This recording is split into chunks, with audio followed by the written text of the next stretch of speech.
Hello and welcome to the Buildup here on balls.ie in partnership with Ladbrokes, where we look ahead to the biggest events of the sporting weekend. Now, it's a huge sporting weekend. We've got football, we've got the return of rugby. We'll hear from Stephen Ferris later in the week. We've also got the Ryder Cup. We'll have a full Ryder Cup preview show as well. But also, Anthony Joshua is fighting in the Tottenham Hotspur Stadium. I nearly said Wembley there, it just automatically comes to you as you do. But he's fighting undefeated Oleksandr Usyk for the a load of world titles, world heavyweight titles, WBA, IBF, WBO. Delighted to say we've got our regular boxing guy, what's it, Jason? NABA world champion? Is it middleweight champion? The NABO middleweight champion. NABO middleweight champion, and of course Ladbrokes ambassador. But Jason, it's good to talk to you. We haven't had John in a while. Yeah, good to be back on. Good to be back on talking about big fights as well, because they were a little bit scarce throughout the whole pandemic and lockdown. So it's exciting now to big fights in these big stadiums, and the fans can start getting excited.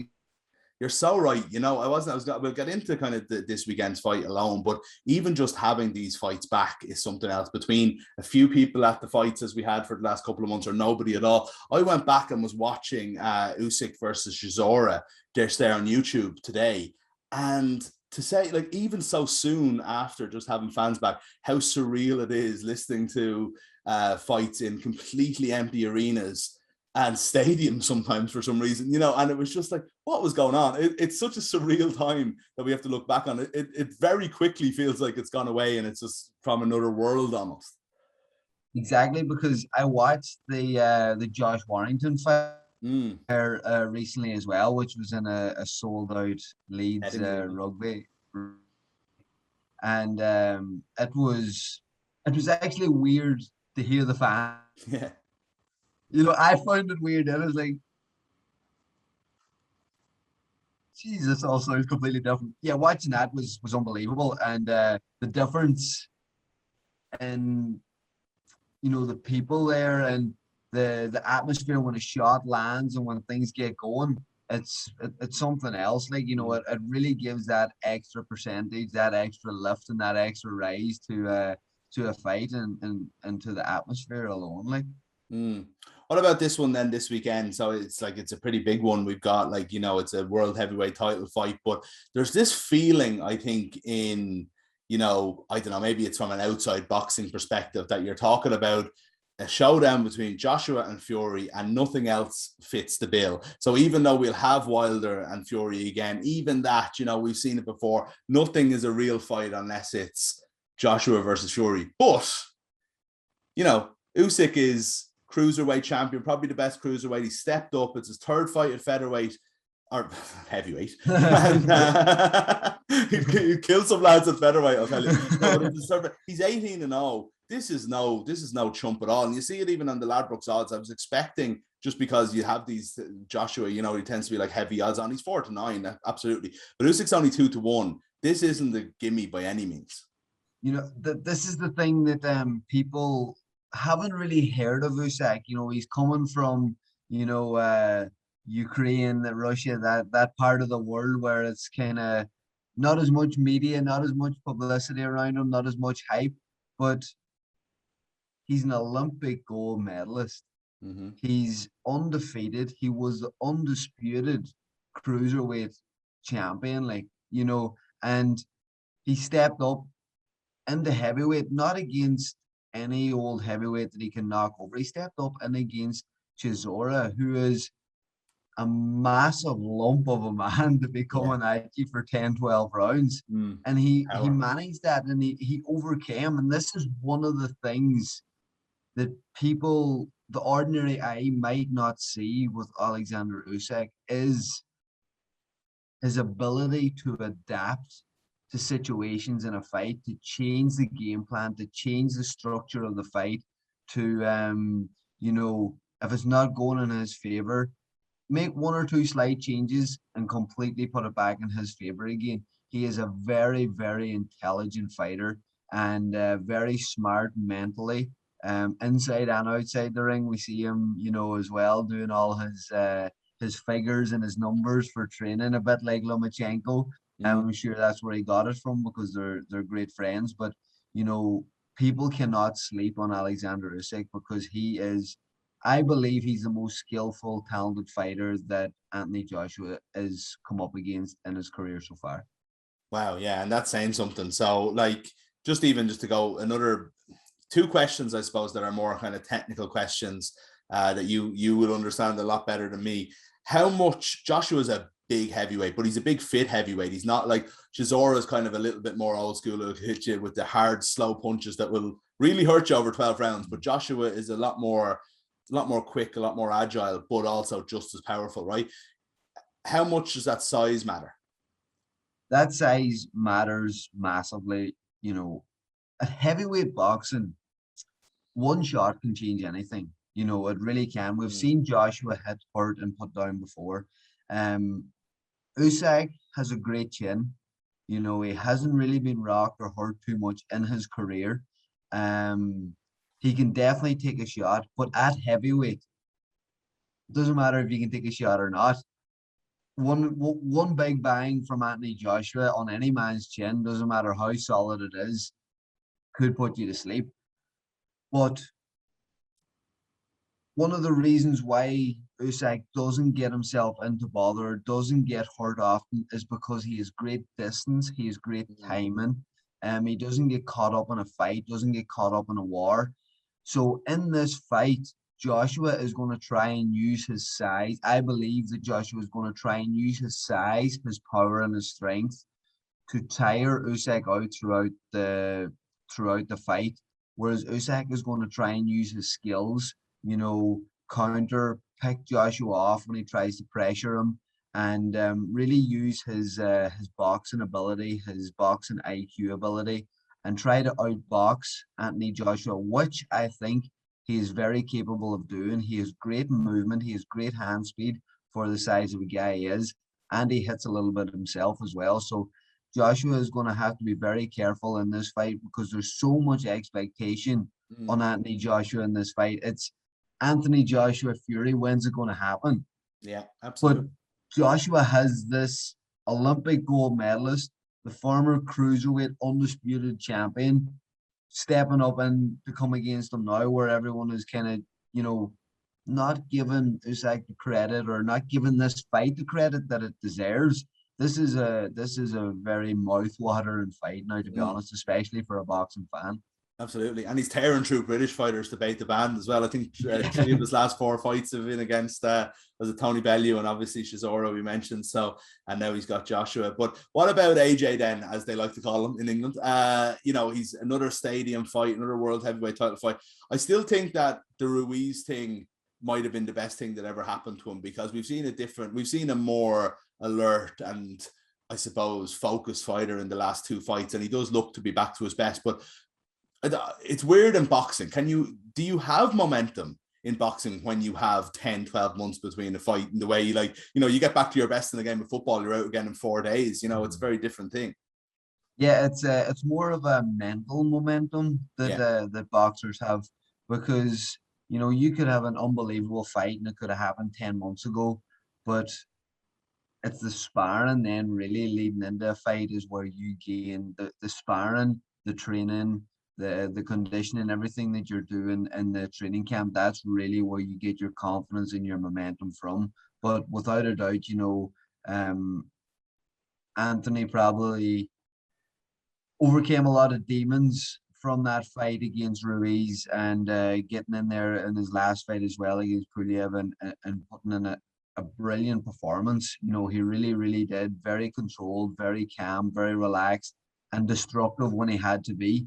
So Joshua is definitely back to his best, I believe. I believe that, you know, he might have took his eye off the ball, and I don't think we can blame him whenever he had a late replacement of Andy Ruiz, you know, looking up at him, smiling at him, the conditioning that he's in compared to Joshua. You put the two of them side by side, and, you know, there's only going to be one winner when you look at it. So it was a hard lesson learned from him. He came back, overcame it, and I think he's in a great place now. And this is what makes this fight even more interesting as well than what it is, because the two of them are at their peak. You know, people can say whenever Joshua fought Povetkin, he was a bit past it. Whenever Joshua fought Klitschko is a bit past it. Yeah. But these two men are in their prime. The only thing that they can say now is maybe Usyk isn't a proper, fully fledged heavyweight. But Usyk's hand speed, his foot movement, his boxing IQ is going to make up for all that there in this fight. This is a very exciting fight. The more that I'm talking about it, the more I'm getting excited about it myself. You're getting us hyped. This is what it's all Yeah. about. One more thing though that is different for Joshua, and I couldn't. This is one of the other technical thing I wanted to ask you about for what it's like for a fighter. When I was going through Joshua's record earlier, is I couldn't believe this. In his 25 professional fights up until now, he's only fought one southpaw. And that was, I've lost his name there, Charlie Martin, back in 2016. He knocked him out in the second round, so he didn't cause him too much trouble. But it is mad to think as a professional, going back so long, that he's only come up against a southpaw once. He's only fought him for 2 rounds. I'm sure he's been doing it in sparring here. How different is it if you're fighting an orthodox fighter every single time you go out there and suddenly you're fighting this guy who there's lots to think about anyway, with a smaller fighter, somebody who's going to fight in all the ways you've already described and hasn't been beaten since he was 19 years old, 15 years ago at any level, amateur or professional. And then you also have this thing where he's going to come at you in a completely different way than you're used to seeing. Yeah, so like Usyk is going to use all the southpaw advantages to the absolute max as well against AJ. We all know AJ's amateur career. You know, he's had loads of fights as an amateur. He's been to European Worlds, Olympic Games, and in the amateur game, you come up against all different styles, all different kinds of opponents, and you have to adapt right away. Joshua proves that he can do that, and in this fight as well, Joshua, like he says, 110%. He is going to be just sparring southpaws throughout this whole training camp because it's just the look. It's what you're used to looking at. When you're in there and you're sparring, maybe 10, 12 weeks of sparring now, they've known about this fight for a while and they've known it's coming up. When you're in that training camp, sparring these southpaws day in, day out, it's just going to come second nature to you. Yeah. But I can guarantee you, he hasn't been in with anybody as smart and that is going to use that southpaw advantage to the absolute max, like Usyk. So, you know, Joshua, I can't see the southpaw making a whole pile of difference. It definitely is going to be a different look, but it's going to be a very interesting technical fight early on. Yeah, it is strange though that he's just not come up against any. It just I presume it's just look at the draw in a way, but you would expect there to be more over the course of his career. But it's time for predictions, Jason. Your favorite thing? You've got a good record on the show with us over the years. Actually, Don't be jinxing. I'm just telling you. So we've got Joshua's 4-9 to win the fight. A draw is 20, as I mentioned earlier. Usyk is 2-1, so it's an open enough fight. But you know, we can talk about stoppages, by stoppage or KO, or by decision. We can pick our rounds for either fighter. We can pick groups of rounds. What are you thinking for this? If you were to have a virtual flutter, what would you be like going listening now to everything that's going on in Joshua's interviews? He's stating and he's saying that he wants to go out there and hurt Usyk and get the stoppage. So, you know, that's going to be in his head and that's what he's going to be looking for. Does he get the stoppage? Very possible that he does, but I just can't see Joshua getting the stoppage. I don't think that that's going to happen. I think that it's going to be a very technical affair early on in the fight. It's going to be a lot of close rounds early on. My prediction is that Joshua is probably going to wear Usyk out because of his size, because of his punching power, and is going to take it on a unanimous points decision late on. He's going to come on strong late on. But, like, Usyk is just so smart. He's just such an intelligent fighter, and I'm a fan. Like, I am a fan of Usyk. Like, I just love watching him fight. He's so intelligent. He's just brilliant to look at, brilliant to watch. And he's mad as a brush as well. Like, you know, he's brilliant. So he is. So, my prediction is Anthony Joshua on points. Okay. But I really do think that Usyk has a massive chance in this fight as well, along with those odds, like 2-1 as well, with Ladbrokes there. Like, that's that's very, very good for Usyk. Like, Yeah. And him to win on points is 4-1 as well. So, like, I mean, it's hard to see him knocking out Joshua. So you even think of that like a 4-1. But Joshua to win by decision, as you put it there, is 11-4 on Ladbrokes as well. So, look, lots to look out for that. I think the story of this fight, though, is if it goes the way you're suggesting, and Joshua comes out of what is a real test, he moves on almost at a new level. You know, if Joshua is the person we think he is, he has to win a fight like this. But this is one of those ones that prove that he will be that fighter, if that makes sense. exactly. And this is the thing, like, everybody is expecting Joshua to win because Usyk is the guy that's come in and fought because the Fury fight hasn't happened. Yeah. Like, this isn't the fight that's been built up for years or months or anything like that. This is the fight that very, very dangerous fight. It's a high risk, little reward fight for Joshua, and credit has to be given to him for taking this fight. And yeah, it's a real exciting fight. I'm really looking forward to it myself, and you know, I can't wait now to the weekend to get the feet up, cup of tea, and get tuned in to watch it. A late cup of tea, you'll be up all night. What happened when Mike Tyson took a fight because his Evander Holyfield fight got delayed? He got sparked clean out. And a very different caliber of opponent than Oleksandr Usyk as well. But you know, there is another fight on. There's a few fights on the card, and they're all worth talking about in their own way. It's Matchbook tend to put together good cards here, but I suppose the other one is like I don't know if Usyk will have a look on his old belt, but there's a WBO Cruiserweight title up for grabs. Lawrence Okolie, who there's an excitement about him in England, and this, I feel like he wins this fight second on the bill to Joshua, and he goes up to that star level a little bit, doesn't he? This is a huge fight for someone like him. He's fighting Dilan Prašović from Montenegro for the Cruiserweight title. Yeah, this is it's definitely a fight that he should win. You know, Lawrence Okolie, he was one of those fighters early on that was just brutal to look at. You know, he was, you know, so long and dangly and just, you know, such a messy fighter. But he's with Shane McGuigan now. They have really, you know, tidied him up in his technique, and the power that man carries in both hands is unbelievable. Like, that's what makes him so exciting, and that's why he has that star potential. Because if you can get into the ring and leave men sleeping, that's what boxing's all about. That's what people want to see. People love the knockout. People love the knockout reels.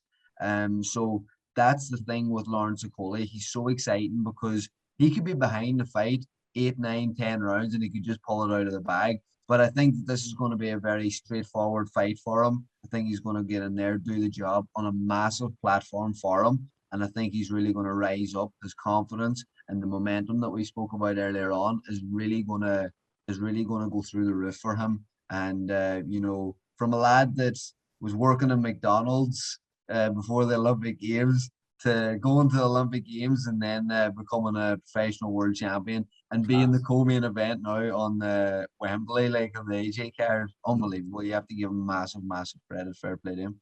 Yeah, always a class story when you see something like that. So he could go strength to strength this week. I think I said Matchbook earlier, did I? I meant obviously Matchroom.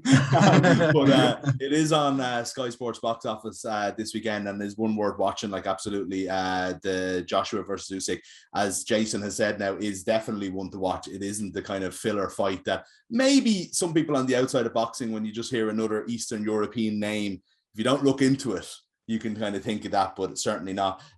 Definitely one to watch. Jason, before we let you go, I'd be murdered if I didn't ask you about Boo Andrade and the rumors. And I suppose it weren't more than rumors. Like, there was serious talk about it on the record a couple of weeks ago, but we haven't heard anything since. Is it still looking likely? Is it on the cards? Stay tuned. News is coming very soon. Jason, thanks so much for joining us as always. And enjoy Saturday night. Should be fun. Well, dude, cheers. Thanks for having me on as always. That's it for the build up for today. Don't forget, we'll be back with you with a big Ryder Cup preview later today or tomorrow. And we'll also have, keep an eye out, Stephen Ferris up on our YouTube page with the players to look out for in the new URC, aka the Old Pro 14, which starts this weekend. We'll have Kevin Doyle's 1, 2, 3. We've got loads of things coming up for you this week, so stay tuned to our channels. Talk to you soon.